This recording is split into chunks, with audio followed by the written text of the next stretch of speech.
Okay, so welcome everybody. My name is Liz Anderson. I'm the supervisor of the Florida Instructional Materials Center for the Visually Impaired. And with us today, we have Tiffany Conrad.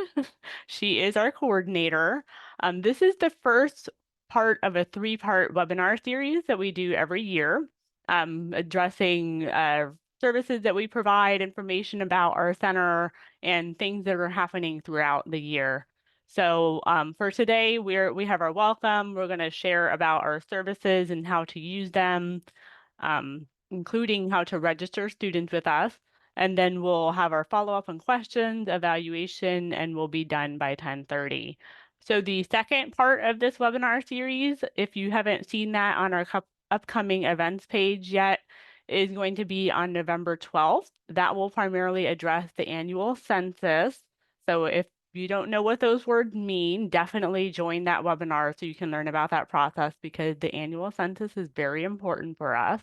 The third part of this series is going to be on March 27th, and that's going to address end of year procedures. So ordering things for the following school year, such as textbooks and APH products, and then returning the item to FIMC that you borrowed this school year.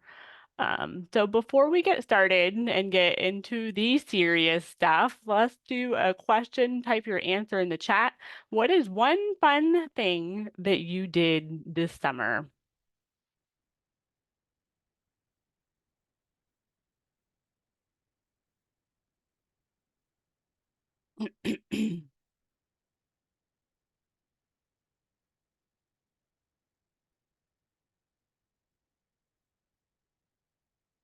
Oh, Samantha, congratulations.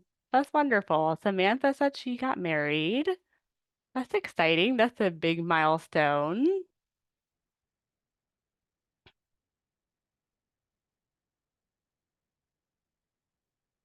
Well, maybe everybody was just relaxing all summer. Yes, not work. Hopefully you weren't working. I'm sure some of you were, though.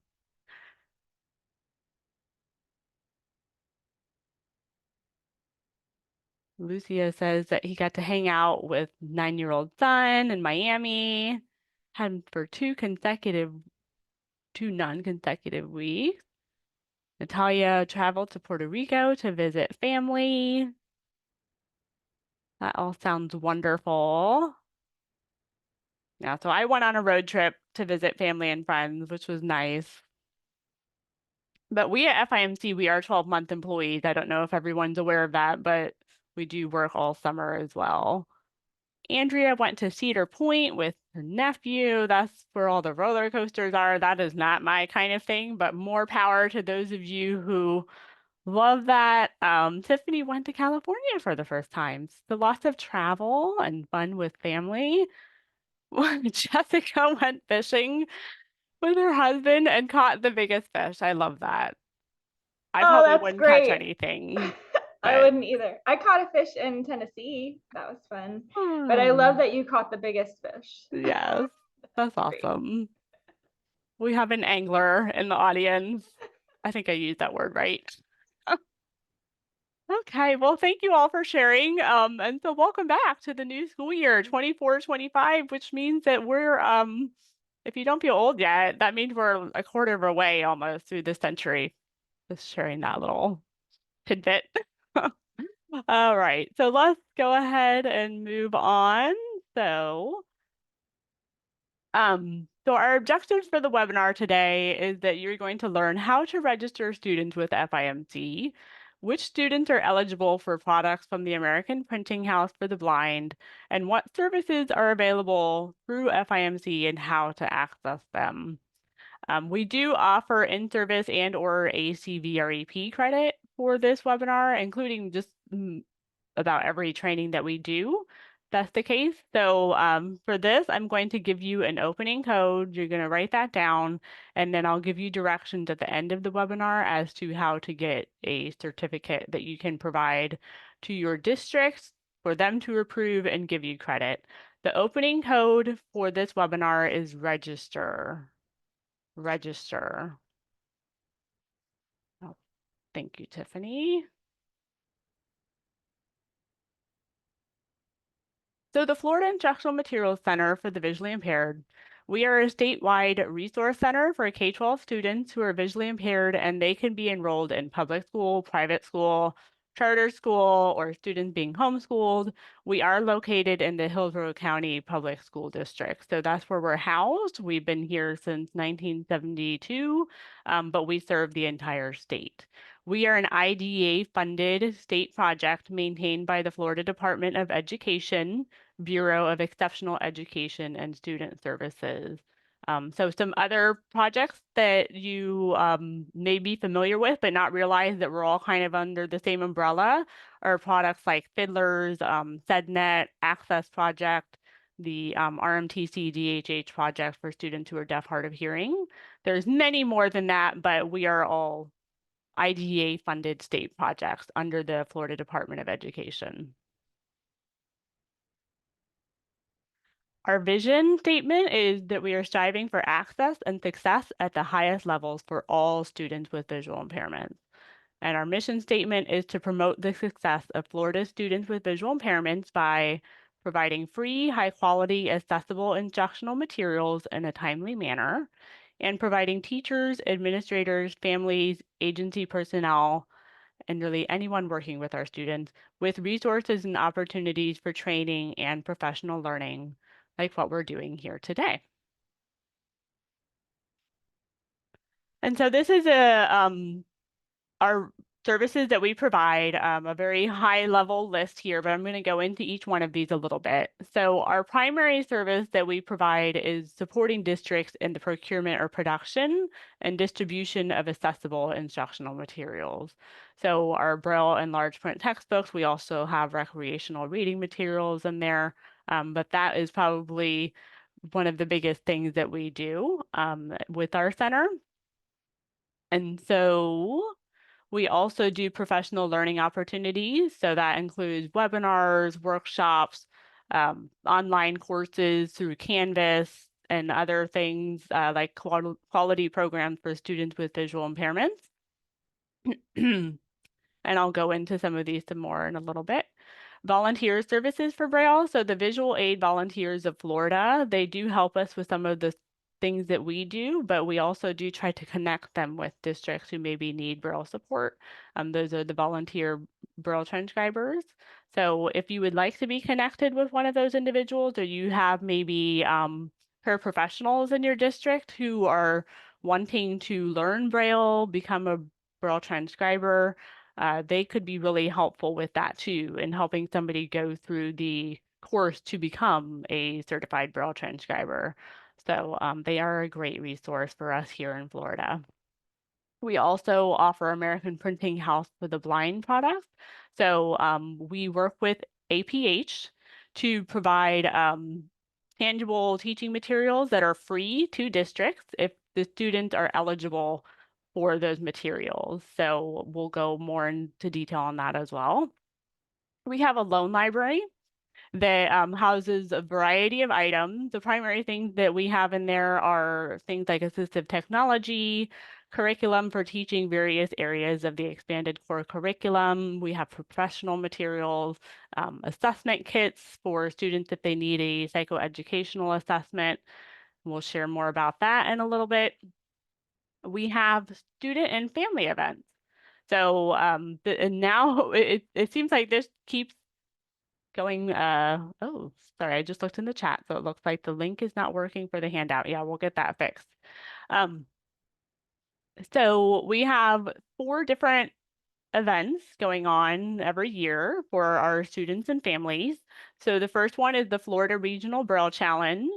So that is for students who use Braille, and really any student can participate in that if they're using Braille, because we span all ages and abilities. There's even a group for students who are learning Braille that they can do, and it's non-competitive, but otherwise it is competitive for that.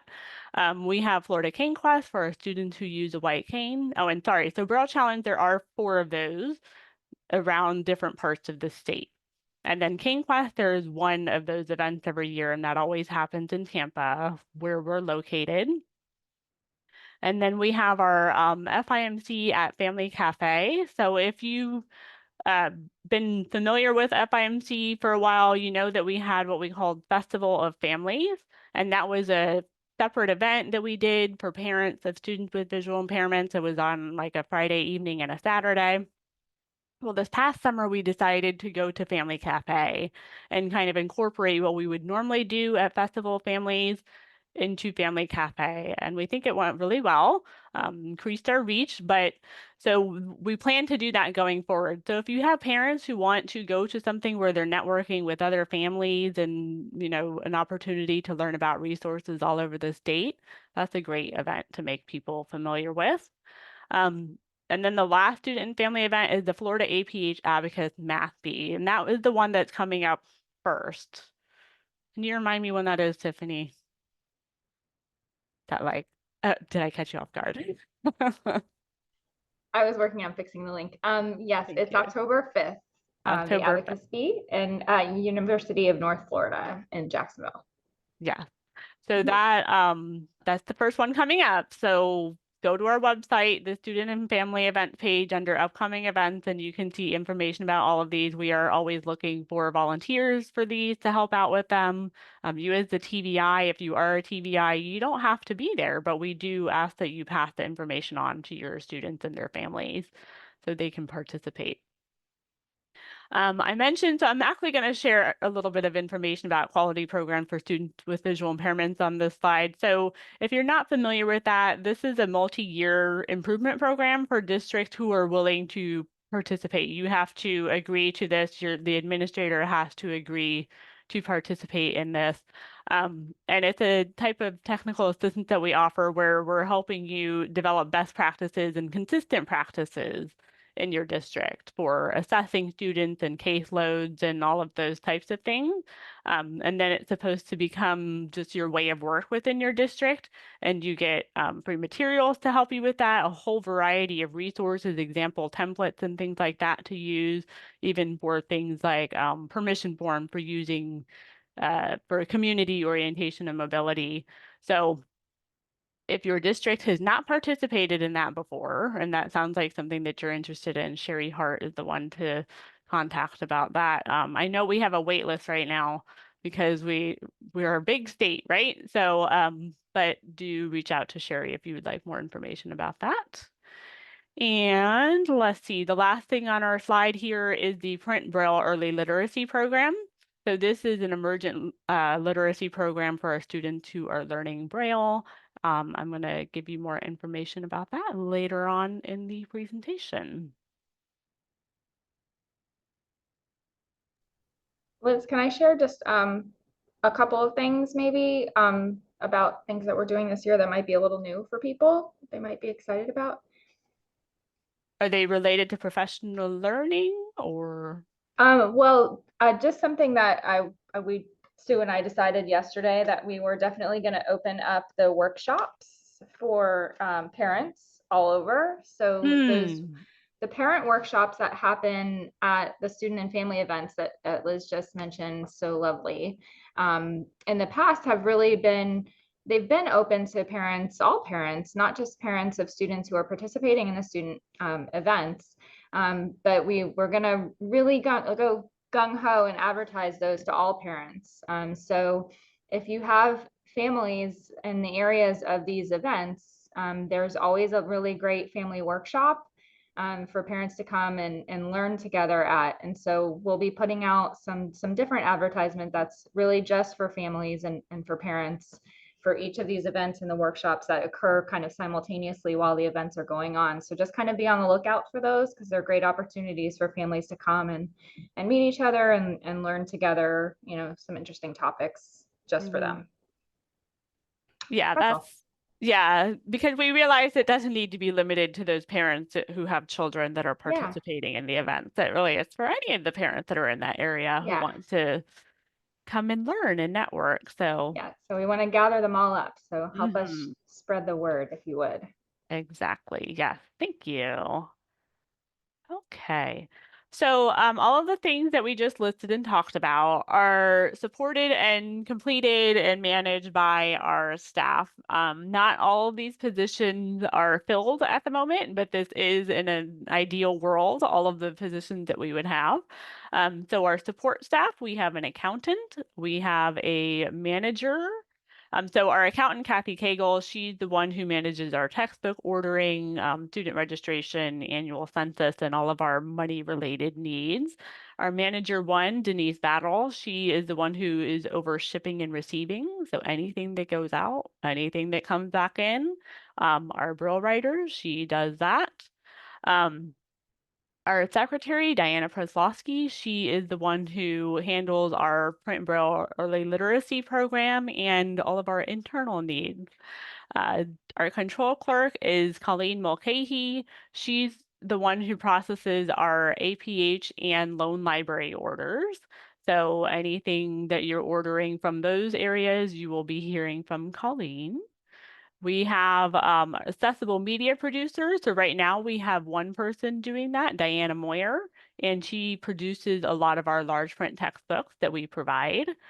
Our accessible media worker position is currently vacant. That person typically assists Denise in the shipping and receiving department because there is so much. We get a lot of shipments from all sorts of places. And the last on the support staff list is our systems and procedures analyst. So that is Adriana Broderick. She is one of our newer staff, and she helps us with all of our internal IT needs. And she will be doing more things related to our database as time goes on. And then we also have our TBI staff position. So myself and Tiffany, and then we have our three statewide educational specialists. So that's Sue Glazer, who is the one who manages our student and family events. So all of those, she's the point person, the one coordinating that. We have Andrea Wallace, who is our resident AT specialist. She is a CADIS or a certified assistive technology. Oh, I already forget what the instructionals. I She might tell me in the chat.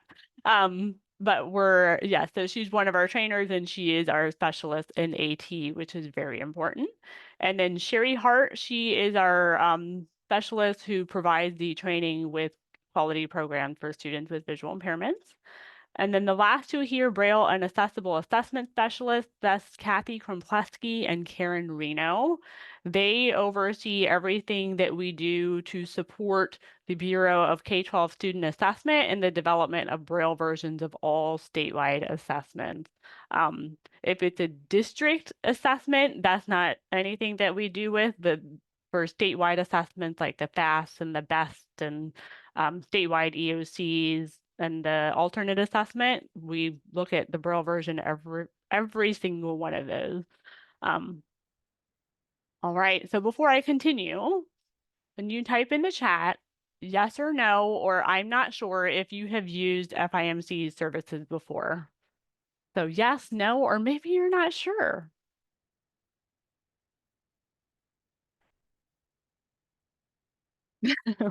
Absolutely, yes. I see Samantha said no. So Samantha, I'm so happy you're here. And Barbara, to learn, and hopefully by the end of this presentation, you will be ready to use the services for whatever you need for the students that you have. All right.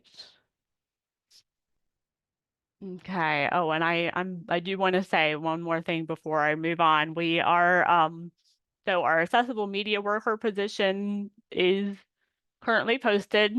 That is an in-person position. It's kind of like a warehouse type work situation. So we are looking to hire for that. Our second accessible media worker, I'm sorry, accessible media producer position, that will be posted once we're going to wait maybe a few weeks or months, something like that.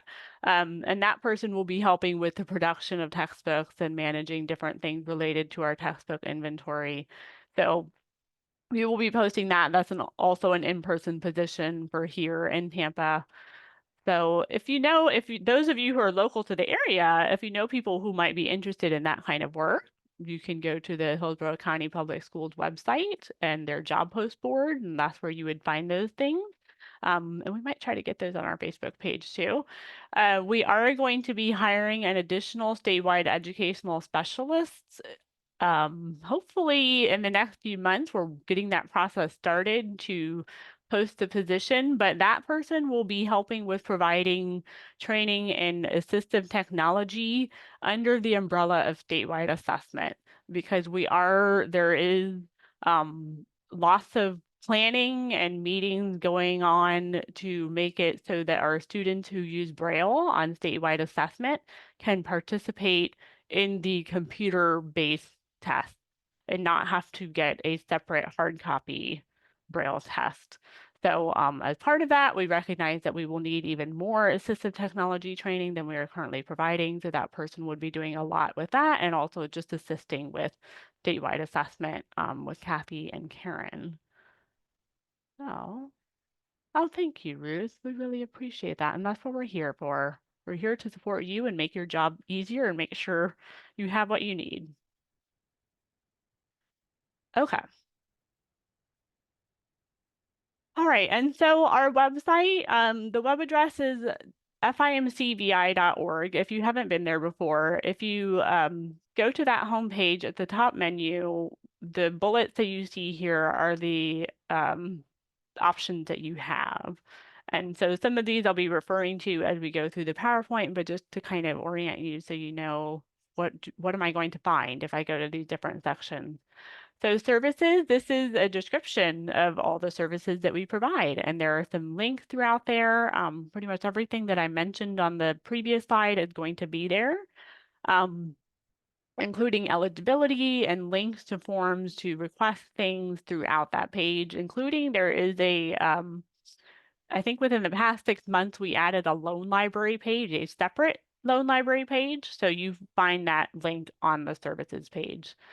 The next option that you have is the forms page. So every form that we have, I think we're big on forms for making any kind of request, including our parent consent forms, which I'll talk about more later, is on that page. Then the online system option, that goes directly to our website where you sign in once you're an approved patron to order textbooks, register student, and complete the annual census. So that takes you to a different page than what is on our website. The resources section, that has so many things in there. If you haven't checked that part out on our website before, I really recommend that you do because we have Florida specific resources in there related to being a teacher in Florida and various documents that we've created specifically from us. So that includes best practices for including students with visual impairments. There's a document that's all about obtaining digital text from Bookshare and Learning Ally.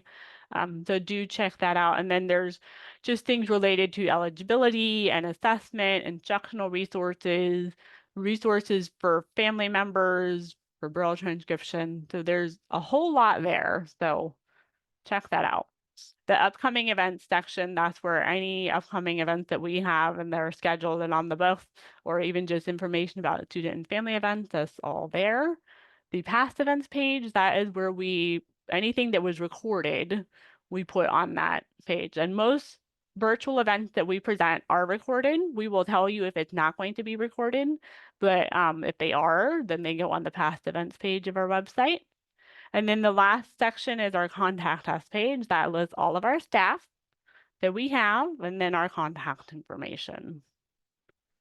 Okay. All right.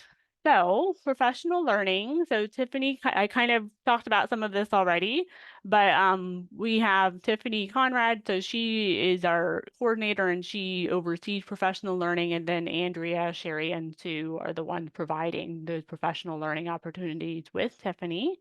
Everything that we do is free. So I do get that question sometimes. How much does this cost? What is the registration fee? We never charge for anything that we do for anyone who comes to our events. And we do just our audience really is just people who are in Florida, because we are under the Florida Department of Education. But if you are somehow involved in the education of students who are visually impaired, then you are welcome to participate. We provide certificates for completing all requirements of events, and I think we give in-service credit for just about everything that we do. But you are responsible for taking that certificate and taking it to your district to get points. And if you want to see, like I mentioned, any upcoming events that we have, you can go to our website. But we also just posted a newsletter, I think within the past few weeks that kind of gives an overview of everything that we're doing this year. So that's another great place to see kind of all those descriptions in one area. Um, Tiffany, do you want to talk in more detail about what's going on with professional learning this year? Sure. Always. We have so many things happening. If you go to the upcoming events page, I feel like it gets to be overwhelming. I know you all are so busy, but there's so many wonderful things. There's got to be something for everyone. Um, just this month, I think we've had probably 5 trainings, and we have a few more coming up. We have described and captioned media coming to tell us about their resources. We have more help and support for vision district contacts. We're going to be meeting instead of meeting in person, we're going to do 4 virtual meetings quarterly just to keep in better touch. So that's a great support we're excited about. Andrea is going to be doing braille display training at the end of the month. We have assessment is providing just increased support for making sure that TVIs are really in touch with what's happening in Florida statewide assessment. And so we're really excited that Karen and Kathy have taken that on. They're doing four trainings broken up instead of one, towards the main, PM3 testing period, just to make sure that we know what's happening in assessment. We do have a new rule coming into play this year, that was effective in May. And so we'll have some trainings coming out in September, part 1 and part 2, to help everybody understand that. Those may or may not be recorded. We're not sure right now. So I would encourage you to not rely on the recording and try to take part in that. So part 1 will be September 19th. And part 2 will be September 26th for the rule. But again, so many wonderful things. I would also say something new and amazing this year, in addition to just so many webinars that I would take up way too much time. But Sherry Hart is doing something for new teachers, both TVIs and O&M instructors this year. So if you have someone in your program who is new to Florida or a new TVI, a new graduate, she's doing kind of a new teacher support professional learning community that's going to meet once a month. And so I'll post a link to that in the chat in just a second. It's not too late to register for that. People can join at any time if you hire someone later in the year. So don't be afraid to contact her. I think that will be a great support for Florida too. And we also have 2 working with the expert this year. So those are always 2-day trainings. Mm-hmm. The first one, and I keep losing track of which one is which. The first one is about tech. Thank you. Oh my goodness. Yeah. See, so many things. I can't even keep track of them all. Yeah. The first working with the experts is in December in Orlando, like the Orlando area, Ocoee. I'm gonna say it wrong. I'm so sorry. And it's on technology, so it'll be screen readers and how to use screen readers, how to use braille displays. A really focused working with the experts on those topics. So if those are not your strengths or things that you need to refresh, no pun intended, or pun intended, I don't know. That'll be a really wonderful training, 2 days, December 12th and 13th. And I'll post the link to that too. The second working with the experts will be in the spring in April, the 2nd and the 3rd in Tampa. And that's going to be focused on, getting back to the basics of Braille instruction and orientation and mobility instructional skills. And so we're excited about both of those. In April, we've got guest speakers galore at both of these trainings. But in April, we invited someone back from Getting in Touch with Literacy, Casey Robertson. And so she'll be doing 3 sessions at that one on Braille instruction. So we're really excited about that too. Just really, really good trainings this year. Packed and stacked. The way Yeah, we so like it. yeah, so make sure I think the best way to stay up to date with what's going on is to be on our mailing list because we do send out lots of um emails and reminders and announcements to our mailing list of what's coming up or if there are any changes. And we do have, I know at the end or somewhere within this presentation, we have the sign up form for our mailing list. So we'll definitely be sure to share that. And looks like Tiffany got that in the chat too. Thank you. Yeah. I'm going to put a bunch of things in the chat. All right. So let's start delving into some more of our services here. So accessible instructional materials, like I said, that's one of the biggest things that we do. And Kathy, Denise, and Diana are the staff that we have that are working with the various aspects of procuring textbooks, producing them, and managing the inventory. We have over 30,000 books in our inventory. We provide over 3,000 books and materials to students every year. We do have a full-scale production facility for large print, so a large machine that we can use to produce that and all the things that come with that. Our Braille textbooks and materials are procured through vendors. We have a lengthy list of vendors that we work with to get our Braille materials from. And like I said before, Denise, who manages our shipping receiving, she oversees distribution and warehousing. So right now, and I don't think I've even mentioned this yet, but hopefully you all know this or you have seen this, but we did move this summer. Which moving is never fun, but we have more space than we did before. So that's a beautiful thing. So right now our textbooks are they're taking up an entire media center. So wall to wall, floor to ceiling, shelving, and then we have 2 overflow rooms that are holding our entire textbook inventory. So this is the textbooks, the supplementary materials and workbooks. We do provide some local district standardized assessments, but that's on a case by case basis. Um, let's see. Yeah. So let's talk about the production process a little bit before I go to the next slide.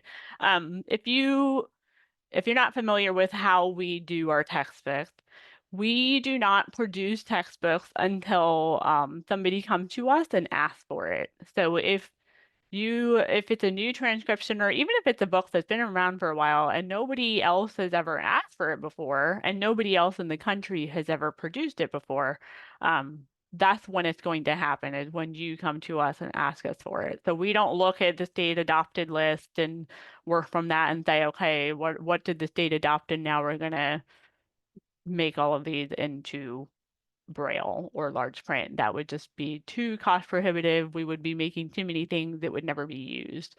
Um, and so what happens is you come to us and you request the book in Braille, and then we go out and produce it, and then you send it back to us whenever you're done with it. And then another district might come back and request that book the following year or the year after that. So we act as a central repository of the books that are being requested. If it is an initial transcription, you might have to provide an ink print or a copy of the physical book that is going to be used to create Braille or large print. Especially with the large print, because a lot of those we do cut off the binding, we scan the book, and we use that to produce the enlarged version of the book. So that's not something you're going to get back. So that is a cost to the district, but when you're using, you're not going to have to do that for every book that you get from us because there are going to be those times where we already have the book on the shelf, or all we need to do is go get another copy of the book. It's been produced before, but we just need another one. Um, so it is a way to save money for districts and just share the resources across the state. And so, just a reminder too that because we are recirculating books and trying to get, if a student's done in the one school year, get things back out to different students in the following school year, we do ask that books be returned to us by July 1st. And I do have a slide a little bit later on that talks about ordering books and where you can find out more information about that. So I have a question here, an open-ended question for you to type in the chat. What you think the average cost of a Braille book has been in the past 5 years? How much do you think a Braille book has been? Let's take a guess. Any number. Hmm. Do we have 500? We have 2,000, 2,000. I feel like we're playing Jeopardy, like Braille books for 500. And Tiffany, I think, was saying $1 maybe. Okay. 1,500, $100, 30 to $50 per page. Yeah. So I think a lot of you you're on the right track there. Yes. So Braille is expensive compared to large print. So our average cost of a Braille book over the past 5 years, and then this is both copies of Braille books, which is always going to be cheaper than an initial transcription of a book. So the average cost has been about $1,200. The most that we have spent on a Braille book in the past 5 years is $19,000. So there's quite a range of costs that can happen in there. The most expensive books are going to be the very technical math science books that like AP Calculus or something like that have so many visuals that have to be produced into a tactographic. Tactographics are definitely the most time-consuming part of producing Braille. Um, on the other hand, large print, the average cost is about $135, and the most we've paid in the past 5 years is about $1,500. So large print is a lot cheaper, but we actually provide more large print than we do Braille. So that's an interesting thing to note. Okay. So next for our initial Braille textbook production, so we kind of talked about the cost there, and we know that it's going to be time consuming, right? So for initial transcriptions, like I said, often we are going to need a copy of the physical book to scan it, or some of the Braille vendors prefer to have a physical copy of the book so they can kind of see what's going on in the initial or the original book production. So, and some of this does depend on our vendors. So not all of our vendors are doing it this way, but this is one way that we are able to sometimes try to speed up the process for initial transcription. Um, Having production start with chapter 1 and kind of skipping all of that material that comes before the first chapter. Um, Sending things out that haven't been proofed yet. So if that happens, then you'll see on the book unproofed. So that means that proofreading did not happen. So there could very well be issues with that volume, but then the vendor is supposed to send us proofed volumes after that. So because that adds time to the process, that proofreading process that can be a few weeks or a month or maybe even more, depending on what's going on and how much work that vendor is doing. So if you receive unproofed volumes, then you can just throw those away at your site, especially if there are a lot of errors in there. We do have a textbook feedback form. If you get Braille books that do not say unproofed, it's just a regular book, and you are seeing quality issues with that, the textbook feedback form on our website, please fill that out and let us know. Because given the volume of work that we have produced for us and sent out, we can't do the quality checking on all of that. We do rely on our vendors to do the proofreading for us. So before, if there is something that has a lot of issues with it, and before we send that to another student, we can have the vendor fix any issues and send us replacement volume. And so I think if you are a TBI, I'm sure that you know that Braille takes a long time to produce. So just know that if it's a complex book and you're ordering a Braille book, that it could take 3 months or maybe even more, or 12 months for that book to be complete. But you should be receiving volumes over time. We don't wait to receive the entire book before we send the volume, but once the vendor sends the volume to us, we get it processed in our system and we send it right back out to you. All right, and don't forget to type your questions in the chat as we're going. I'm trying to keep an eye on it, but if there aren't any questions, I'm going to keep going. Okay, and we do provide large print, as I've said. We do just want to make sure, and we know that every student is an individual. You have your assessments and your IEPs, and we're doing things based on student need. But just making sure that large print is educationally necessary, and we know in our state board rule that doing a learning media assessment is required. So doing a thorough assessment to make sure that large print is appropriate for the student, because we do know that research shows that students can comprehend better with prescribed optical devices or digitally enlarged text rather than hard copy large print.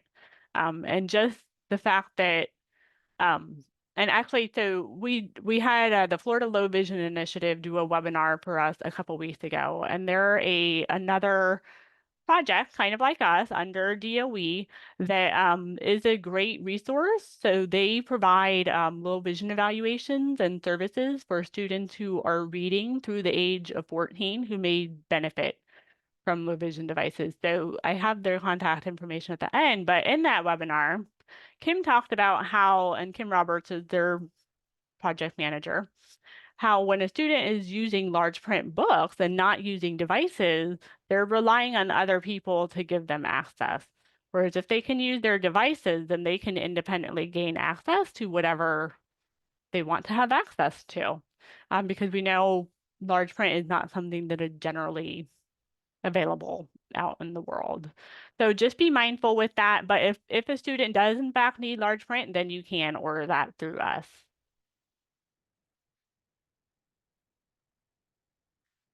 All right, so this is just giving you an idea of the delivery timelines. And of course, this changes from year to year because of the fact that depending on what subject areas are going through an adoption, that means that now in 1 year we might have a lower or a longer amount of time that it's taking to get books sent out. Like when it's a math year for adoption, that's generally when our time to delivery is going to be longer because we know those books take longer to produce. And more districts tend to adopt new math books when that comes out, as opposed to, say, when there's a social studies adoption or things like that. Um, so you can just kind of see that the earlier you order a book, the better. So these numbers are telling you that if the order was complete by August. So when things are ordered in March before the end of the previous school year, if it's Braille, 90% of those things were sent to the sent complete by August. Large print, 99%. And every month, those numbers go down a little bit. So by the time you get to ordering something, even in June, 29% of those things are going to get to you by August. 63% of large print is going to get to you in July, which that's like less than a month before school starts.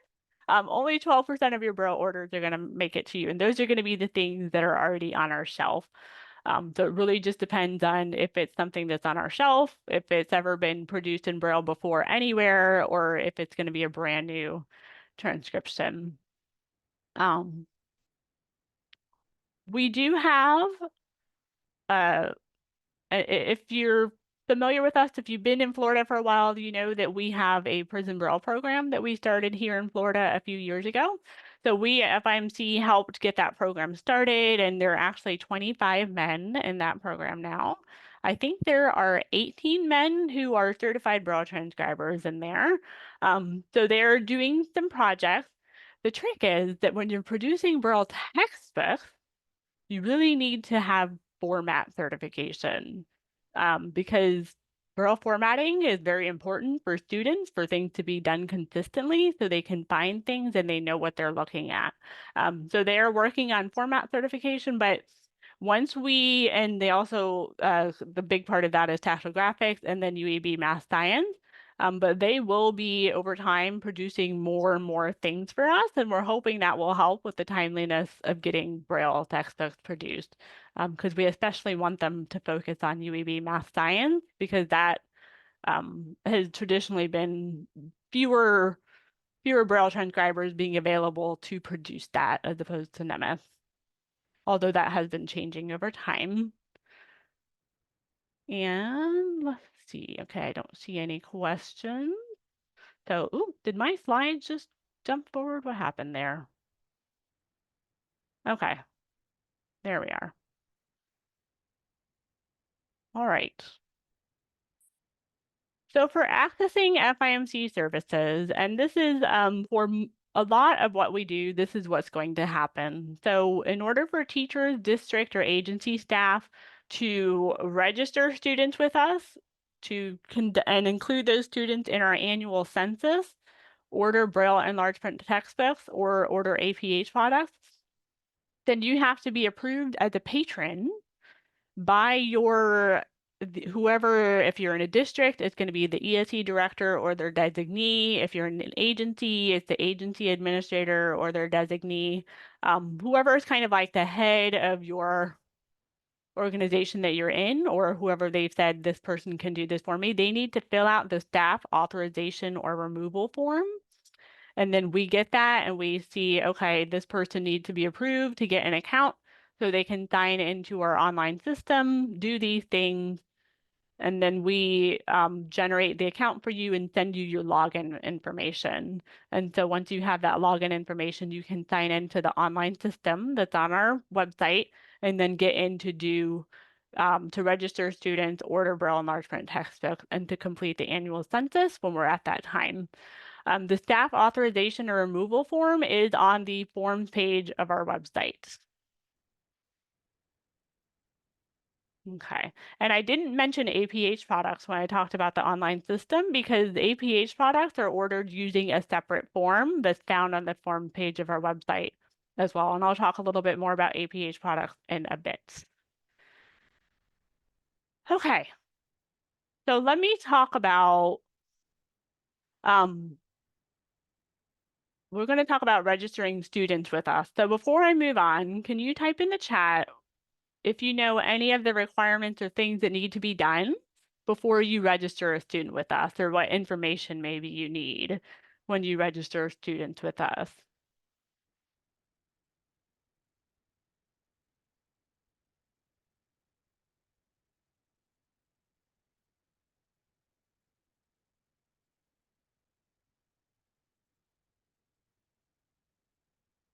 If you have any thoughts on that, you can type it in the chat. Is there any information that you need or any requirements for registering students? Okay, so Teresa says consent signed by parents. And Samantha, no idea. That's okay. That's why you're here. Lucio, the name of the student, if you use Braille. That parent consent is a very important piece of it. So I'm happy you said that, Teresa.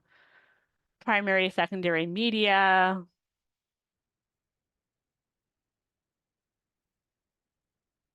Medical eye report. That's a great question, Teresa. We're going to get into that.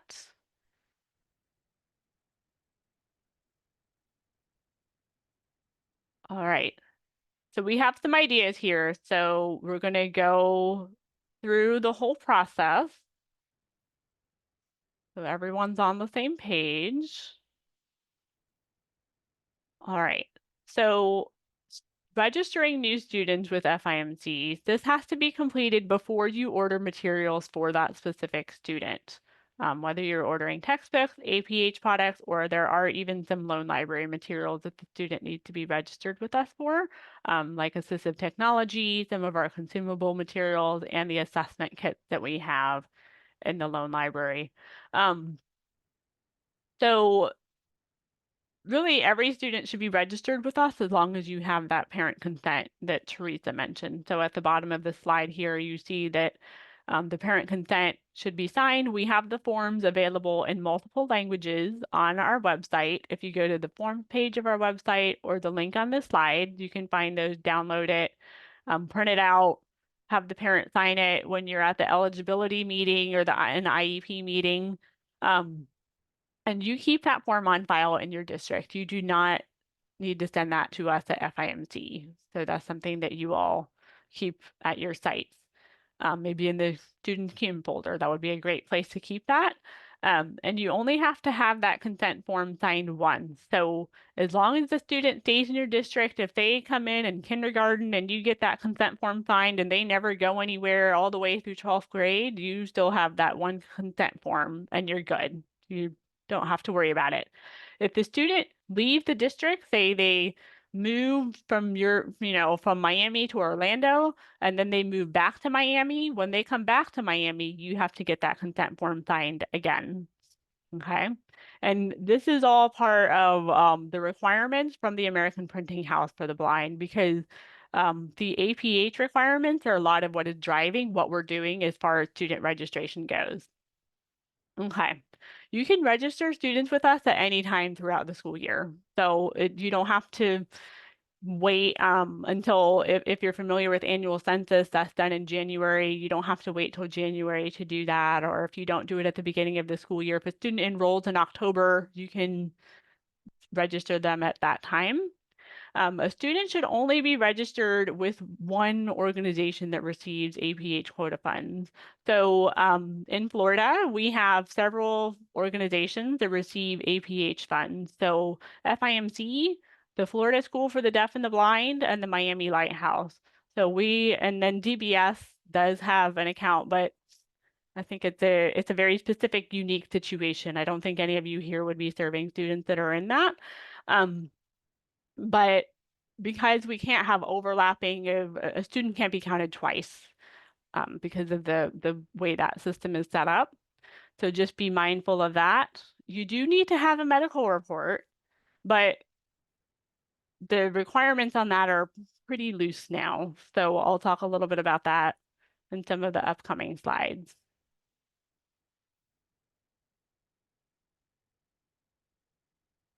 Okay. So when you get your login information from Kathy Cagle after your administrator has filled out the staff authorization or removal form, you're going to go to our website and you're going to go to the online system option in the top menu and click on that. It's going to take you to this page and you're going to sign in using the login information that was sent to you. Write that login information down somewhere, your username and password, so you can get back in here later. And make sure you check the box that says, I am not a robot, otherwise it won't let you sign in. Okay, and then once you're logged in to register a student, you're gonna wanna go to the VI student option in the top there. And when you hover over that, you're gonna get a drop down and you're gonna select new student. And then there's going to be the window that pops up just reminding you, make sure that the student meets the eligibility criteria on the next page, and you're going to select I agree. Okay, so this is the information that is going to be provided when you're registering a student. So you just need to know all of these things in order to fill that form out. So the student information is the first section, and that includes the district or school that the student is at, the type of educational facility, the student's first, last, middle name, and their date of birth. You're going to provide the reading media, the student's grade level. You're going to select a type of written plan. You're going to select a primary instructional language of the learner. You're going to confirm the medical report, confirm the presence of a progressive eye disease, whether the student has a dual sensory impairment. You're going to provide the eye medical acuities, and then if there are restricted visual fields available on the report, you're going to provide those as well.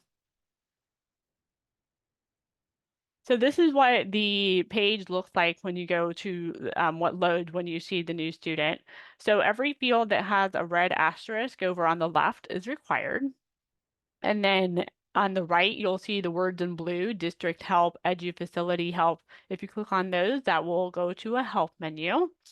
So you're just going to go through the form and enter the information and answer the questions as appropriate. A lot of these are drop-down boxes to kind of help give you the correct options and choose whatever is appropriate for the students.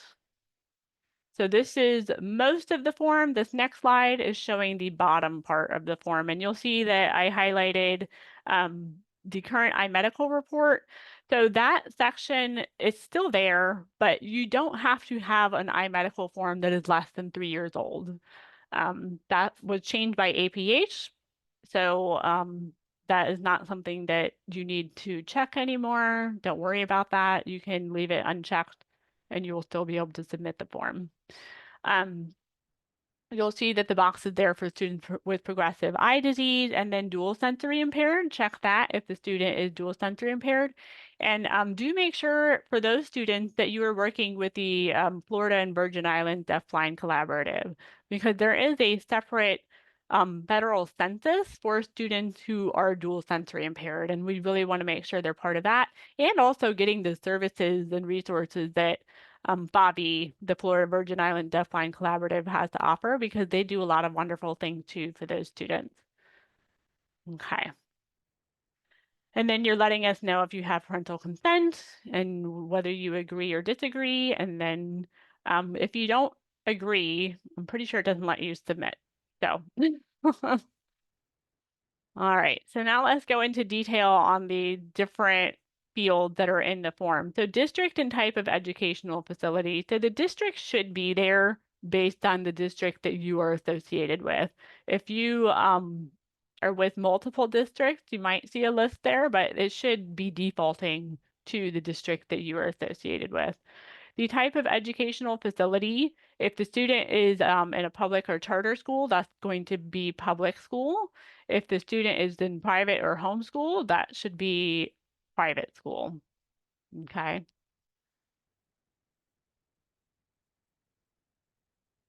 And Tiffany just put the link in the chat for the Deafblind project, so you have that in there. Okay, so for primary reading medium, this is a question that APH asks. So you have the list of options here: auditory reader, braille reader, free reader, or visual reader. So this should be the primary medium that a student is using in their studies, in their learning. So students who are in infant and preschool programs are most likely going to be pre-readers. So those are students that are working on emergent literacy skills that lay the foundation for future reading. Maybe they are going to be a braille reader, maybe you know that, but they're not really reading yet. They're still a pre-reader. So that's going to be most likely the most appropriate one for those students. In the past, non-reader was an option. That is no longer there. If you've been doing this, you will for a while, you'll remember that one. The new category is symbolic reader. So those are students that access printed material with tangible 2 or 3-dimensional symbols. Examples of these symbols are photographs, line pictures, real objects, miniature objects, partial objects. These symbols may or may not have braille or print attached, but the student needs the additional symbol to access the learning material. This definition is directly from APH. So they provided these words, and this is their what they're looking for you to determine if you think that a student is a symbolic reader. Okay. All right, so that's the primary. Then there's also secondary and other reading medium. You do not have to select something here. You can select NA if the student doesn't have a secondary reading medium. The these three, the primary, secondary, and other, cannot be duplicated. So if you pick Braille for primary, you can't pick Braille for secondary or other. If you select symbolic reader for primary, it should be defaulting to NA for secondary. Okay. Okay, the next area is grade level. So a lot of this is self-explanatory, but there are some things just for you to take note of here to make sure that students are being reported correctly. And these codes are provided by APH. So this is what we report to APH. So IP is for infants and children that are served by infant programs. So children who are birthed to age 3. PS is for children of preschool age who are served by preschool programs. Kindergarten, that's straightforward, grades 1 through 12. Um, a trick here is for grade 12. So if a student is grade 12, there was a change here. That is for students who are in grade 12 or are continuing to receive special education services under IDA until the student turns age 22. So they're in grade 12 and they're 22. Okay. Until they turn 22. Sorry, let me say that again. I think I said that wrong. So they're in grade 12 and actually they're 21 is what they need to be. Okay. No older than 21 to be in grade 12. Okay. And there are some previous categories. If you've done this for a while, you would remember that we did have other categories like academic, non-graded, functional, transition. Those have all been removed. Those are all part of grade 12. The exception here is that if this is a student who is in grade 12 and they are 22 or older by the first Monday in January, then they must be reported as adults. So they haven't graduated yet. They're still in 12th grade and they turn 22 in anywhere between August and that first Monday in January. They are going to be reported as an adult, not as grade 12. Okay. Um,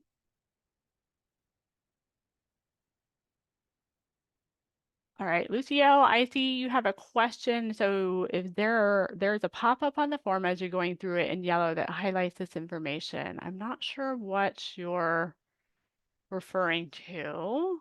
So the form, when you're filling out the student registration form, it is all on one screen. You're just kind of scrolling down the page to fill all of these out. There shouldn't be a pop-up though. I think maybe he's referring to the help icon where if Oh, you hover your mouse over the little help, yes, then it brings up the key.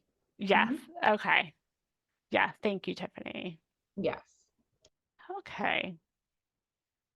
So then there is a box on the form for adult students. So if you indicated the student as an adult in the previous question and they are enrolled in high school, then you're going to check that box because there's APH is trying to capture those who maybe are not, they maybe dropped out of school or they don't have a GED or a high school diploma yet, but they are an adult and they're still working toward that. There's a criteria of how many hours they have to be receiving instruction for.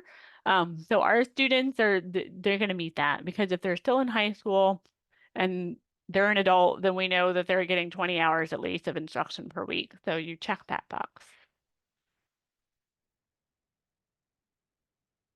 And then this is the grade level screenshot. So all of those grade levels that we just showed you, they are in that drop down. So you're going to pick the one that is appropriate for the student. Then the type of written plan, every student should have some type of written plan. I think these kind of capture all of the ones that are possible. I think even like a services plan, if it's a homeschool student or maybe in some of the agencies, that's the one that you're picking, but there has to be just some type of educational written plan in place. So select whichever one is appropriate for the student. All right, and then for primary language, APH asked this question because they use it to help them project what the needs are going to be for textbooks in the coming year. Because for a lot of states, the APH quota funding that they receive, that's all the money that they have to provide Braille textbooks to students. Whereas here in Florida, and I know other states have this too, we receive separate funding from our State Department of Education to help us purchase Braille textbooks and large print textbooks and not use our quota funds for that. So we're able to use our quota funds for all of those other wonderful products that APH develops. But APH is still a very large provider of Braille enlargement textbooks for the whole country. So they are asking this for projection. So it's not, it's English, Spanish, other NA. And this is not the language that the student primarily uses, maybe in conversation or at home. This is what is the language of the textbooks that they're being given. So even if they're haven't learned English yet, but they're still being given English textbooks, then that's what you're going to pick here. Okay, so the exception here, so we talked about the medical report a little bit. Teresa, you had a question about that. So APH waived their medical report requirement for the annual census, but you do still need information in order to be able to answer the question so that we can determine the student's eligibility. So for us, that just means that you still need something, but there's no time limit on it. It doesn't have to be within 3 years or a year or whatever. Just whatever you have, use that to provide information about the student's acuities and any visual field loss that they might have if there are official numbers there. So just making sure that all students are registered with us, whether they're visually impaired or dual sensory impaired as their primary or secondary disability, regardless of their medical report status. So it doesn't matter how old it is. Um, this this is completely separate from our eligibility. So when you're thinking about this, separate this in your mind from what you're doing as far as medical reports are related to when you're looking at 3-year reevaluation for students with visual impairments or dismissing students with visual impairments. This has no relation to that. So just two different things, okay? Um, and a big part of, excuse me, why we need that medical information for APH is because APH needs to know, and this is part of their reporting to the federal government, is if students are functioning at the definition of blindness, meeting the definition of blindness, or they are visually impaired under IDEA. So I'm going to explain those in a little bit, but without those acuities and any visual field loss, there's no way for us to tell which one of those categories the student falls into. Okay, so within that iMedical information section, you're going to give us, like I said, you don't have to check that box about the current iReport. Check the other boxes if they're appropriate here, but you're going to put in the acuities for the student. So if you have numbers, you can use numbers using after best correction if you have that available. But you can use codes if you need to. So like our count's fingers, functions at the definition of blindness. So that would be for students who have neurological or cortical cerebral visual impairment. So those students can be registered with us and you can order things for those students as well. They are a lot of those students have been identified as visually impaired. They have an IEP or some kind of plan, so they need to be included here too. Or hand movement, object perception, light perception, or no light perception. So you can use those codes if you like, if you don't have acuities, actual numbers on there. And if you have any other information that you want to share with us that you think might be helpful, you can type that in the notes section. For peripheral field, this is based on legal blindness. So these numbers need to be on the medical report. They need to be, have obtained using the some type of medical evaluation, visual field testing.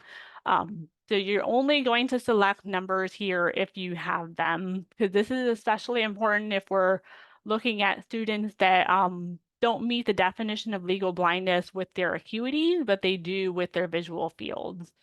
Okay, so if you don't have those numbers, just leave the peripheral field section blank. All right, and then as I said before, at the bottom of this section, you're saying that you have parental consent and that you agree to all of the things and submitting. And once you hit submit, it comes off to us and then we check it out and approve it. We generate a FIMC student ID which then you can use to order things for that student. Several of our APH form, our brailler request form, those do require that you provide an FIMC student ID because those things are funded through APH, which so they need to be under that umbrella.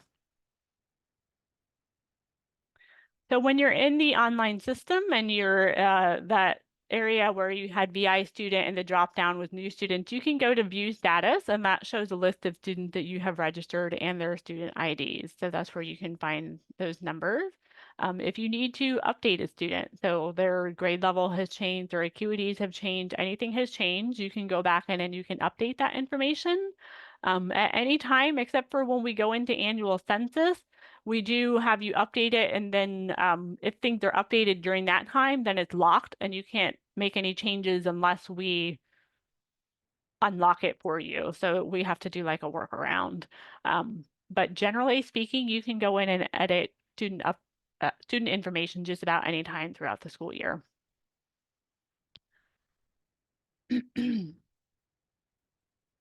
And yes, Lucio, thank you for reminding me. So yeah, there is help information in the online in that form related to the visual acuities as well. To some of those codes that I mentioned, they're defined in there if you need a reminder of what your other options are.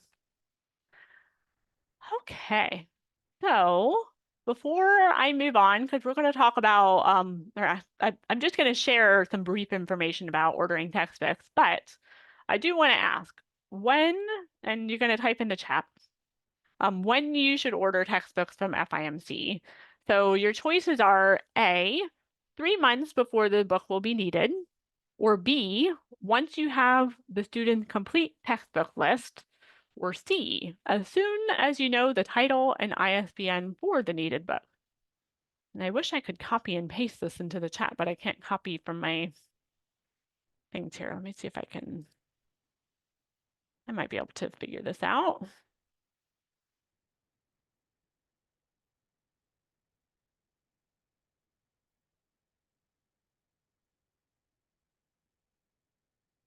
Here we go. I can't see the chat, so I don't know if you all are typing, but I see lots. Oh, there we go. Lots of C's. Okay. All right. Beautiful answers here. I think we had 100% accuracy in those chat responses. You all should be very proud of yourself. So yes, you are correct. So you should be ordering textbooks from us as soon as you know the title and the ISBN for the book that the student needs. Don't wait until you know all of the books that a student's going to be using or think, oh, I don't have to do this until it's closer to the school year, as soon as possible. We do accept textbook orders at any time. We'll take them for the current school year, even right now. There are some states where they have cutoffs. So they'll say, like, if you don't get your order in by February 1st before the following school year, you're on your own. Like, you're going to have to get the book somehow yourself. So because we have the funding that we have and we have our central repository and we just want to make sure students are getting what they need, we do allow you to order textbooks from us year round. So I'm not going to go into the whole process for ordering textbooks because hopefully that has happened. Although I understand that maybe you had a student show up and you don't have the textbooks for them yet. We do have the information and updates part 3 webinar that I did at the end of last school year goes into the whole process for ordering textbooks. So you can go to our past events page. Actually, no, it's not on there anymore.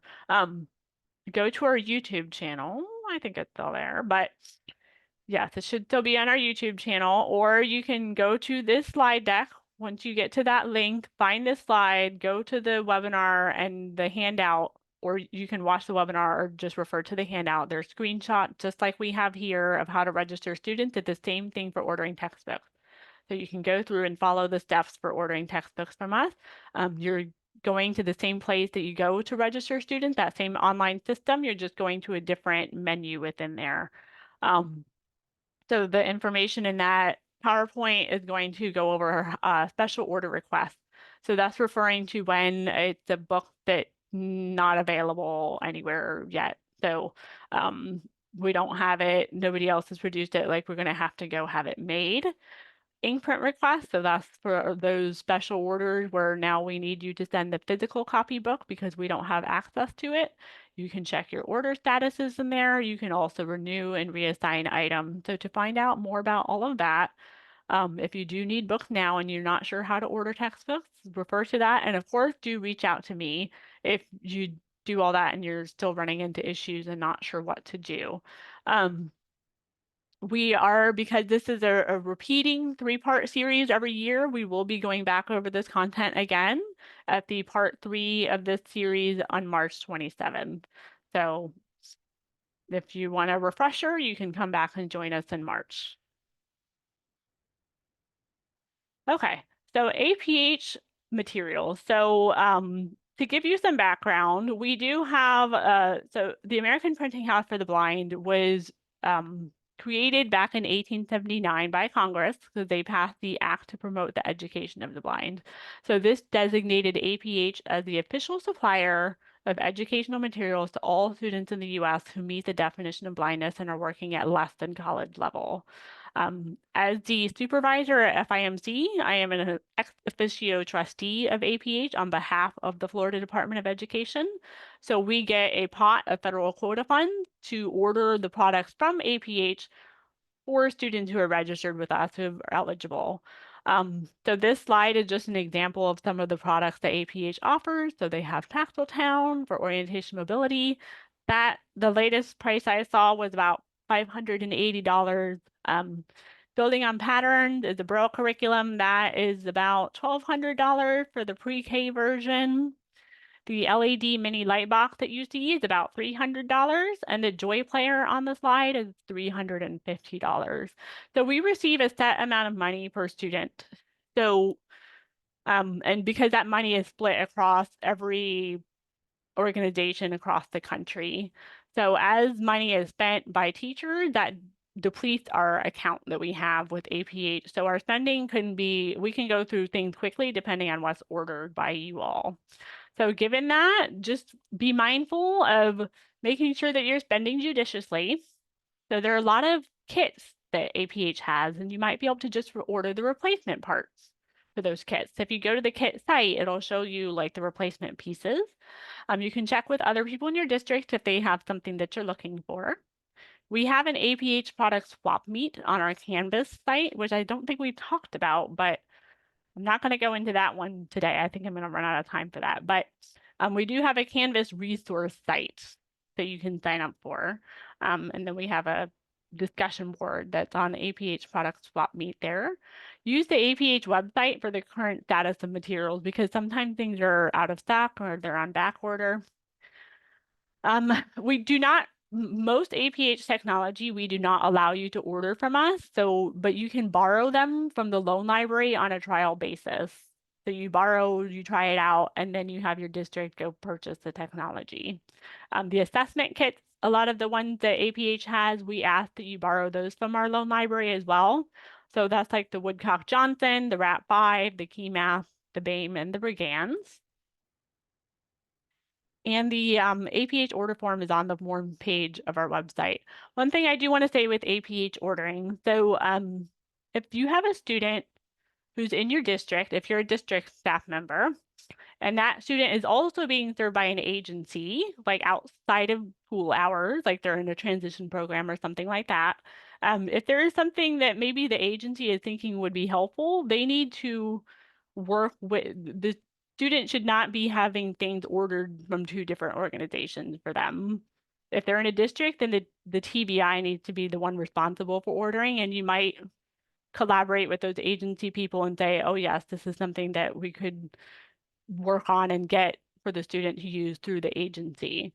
So that is a possibility, but we don't want to have people ordering 2 different organizations.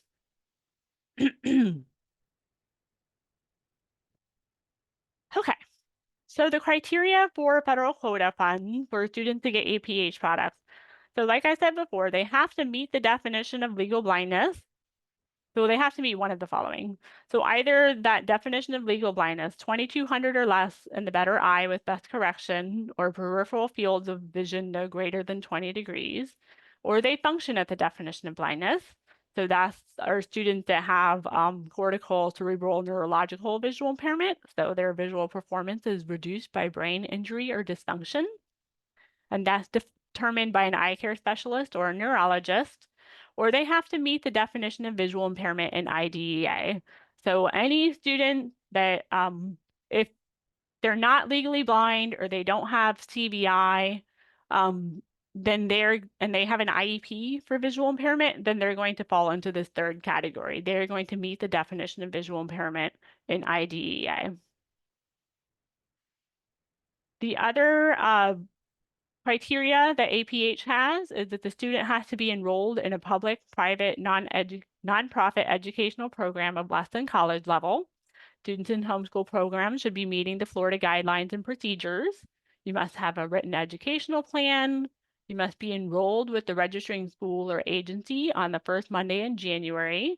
And like I said before, only one school or agency can register a child. You need an iMedical report, so you have numbers to provide to determine the eligibility criteria, and you need to have that signed parental consent. All right. So our APH policies that we have for ordering, just about everything that is under $1,000 is approved for ordering. We do monitor spending just to make sure we're not running through our money too quickly. But exceptions to that are the assessment from Curriculum Associates, the Poly, the Video Mag, HD, and Fusion. But just a reminder, so that does mean that the Joy Player, Code Jumper, and Braille Buzz can be requested from us.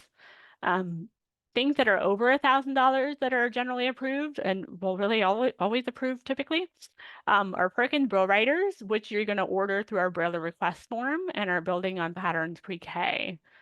So APH's fiscal year is October through September, which means that their order processing tends to slow down in September. So if you submit orders after September 8th, they are likely going to be delayed.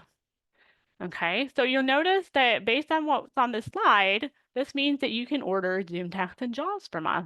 So if you have students who need those software programs, you can go ahead and order those things from us. All right, so I've mentioned annual census a few times. This is what we're going to go over in November in great detail. So this is just the reporting to APH of every student every year of the students that we have registered with us, and they report just the numbers to the federal government. So we have that medical report information, the signed consent, and so, like I said, this will be, we'll have the webinar in November to talk about this. And then ESE directors are the ones who kind of get the process started. They or their designees have to go in and determine who is going to, which people, staff in their organization are going to be allowed to do the census and then register update students in January. And we'll give you all of the timeline for that when we get closer.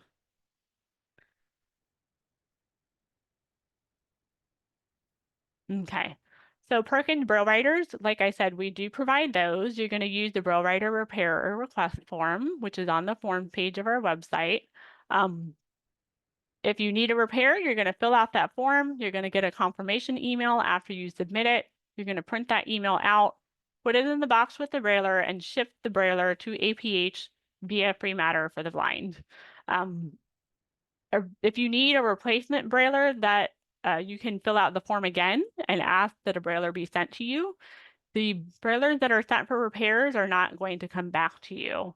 We were doing that before, but it was just getting too difficult for us to manage our inventory, and there was a shortage of braillers. So now a brailler that's sent out for repairs will come back to us. If you don't need braillers that you have on hand and they're working, you can send them back to us to FIMC Attention Denise at our new address that you see on the slide. Okay. So our loan library, mentioned that a few times here. So a lot of what we have in here is assistive technology. So we have devices such as the Clover, Cloverbook, human wear devices like the Reveal, Victor Reader, Braille Note Touch Pluses, and many more. I'm not going to say all of these, but the length of the loan does vary by device and product, and if we have a wait list and things like that going on. We have a newer loan library page on our website. If you go to the services page, you'll see the list of available items. The request form is there, and it's also located on the form page of our website. We did add to our loan library page a video magnifier just and Braille display comparison chart. So if you're kind of trying to decide what to borrow, check those out and you'll just kind of see a comparison of the devices that we have available. So Andrea, you can contact her, A. Wallace at FIMC-VI.org if you have questions and whatnot. Colleen is the one who manages the actual sending things out, hold harmlesses, extensions, sending things back. She sends you the shipping labels and things like that. So those are your two contacts for the loan library. The visual field newsletter, so I mentioned this a few times that we do send this out to communicate with you all any opportunities and updates that we have to share with you. We do have a new platform that we're using for this, some more. So make sure we have an email for you to add to your safe sender list to make sure that it's not being blocked. But our professional learning staff creates the newsletter. Reach out to us if you have anything that you would like to include in the newsletter. You can sign up to join our mailing list if you're not on there yet. And we also have a web page on our website that shows our past newsletters. So if you want to see what we've posted in the past, you can go and see what those looked like as well. Okay, so our Print Braille Early Literacy Program, this is for our students who are emergent Braille readers. So this is our up to 10 free Twin Vision books per month can be ordered for a student. It has the print with the Braille overlays put on there. So you need to submit these in advance for every month of the year, or you can submit the orders as you're going on. But it is about a 6 to 8 week turnaround time for these. So definitely think ahead as to what you might want to order for a student. The list of the books that are available and the order form are on the services page of our website. Diana Frozlowski is the one who processes these. You can contact her with questions. The Visual Aid Volunteers of Florida do help us out with this, so we're very grateful to them for assisting with the production of these. The new catalog is released in October, so if you order things beyond October, you might be selecting books that will no longer be available. Just be mindful of that. Okay, so we do still have Lego Braille bricks. If you're familiar with those, we have, I'm not sure how many kits we have at this point, but we do still have some available once that we um, get rid of what's in our inventory. I think that will be it for us. But we have a request form on the form page of our website. And just a reminder that these are really not meant to be used for initial Braille instruction, but these are great for play and interaction with peers and other concepts for students. Okay. So we do, if you have a new teacher in your area or you are looking for a mentor yourself, we here at FIMC are collaborating with FSU on a mentor program to connect teachers that are new to the field or to the state or pre-service teachers with experienced TVIs and O&M instructors in Florida. So you can either, if you're interested in being a mentor or hosting a pre-service teacher, you can sign up to do that. Or if you are looking for a mentor, you can fill out the second form that's on this page. And if, as far as being a mentor, that could be as simple or as, I don't want to say complicated, but we will make sure we're meeting your needs and not overloading you with things. So if you only have time for so much, then we would match with what you have available to do as a mentor. And Sue Glazer is actually the one on our staff who kind of oversees that. If you have questions about that, reach out to Sue. Okay, so I mentioned all the forms that we have. This is just a reminder that when you're filling those forms out, just read the form instructions carefully. Use your correct email address to make sure that you're getting confirmation emails, which are especially important for Braille repair and in-service credit. Use your complete USPS mailing address for where things need to go. including your name, the name of a building or organization that the items are supposed to go to. And if you need to cancel any requests, please contact us directly. This all just helps us make sure that things are going where they need to go and you get what you were expecting to get. Okay. All right, we're almost done. I know we're a little over time here. So we do want to just mention and I've said a few of these throughout, but we have the contact information for some other Florida projects and resources, the Florida Low Vision Initiative, the Florida and Virgin Islands Deafblind Collaborative, and the FSU Teacher Prep Program. So if you're not familiar with any of those and you would like more information, do reach out to the individuals that you see on this slide. Okay, all right. So I don't think, I know people were putting resources and things in the chat. Ruth, I saw your thing on the monarch. Can we have a separate conversation perhaps about that? I know Andrea has one of those, and that's an exciting device. But yeah, if you want to reach out to me or Andrea, we can kind of talk to you about that. Okay. Um, all right. So I have on the slide here our evaluation QR code. This goes to the same form that's on the upcoming events, past events, and form pages of our website. So if you don't have time to do all of this right now, you can go back to them, but please do fill out the evaluation form. We really appreciate your feedback and using to develop future training. We also have our in-service credit QR code here. So if you are looking for a certificate to provide to your district, the closing code is students.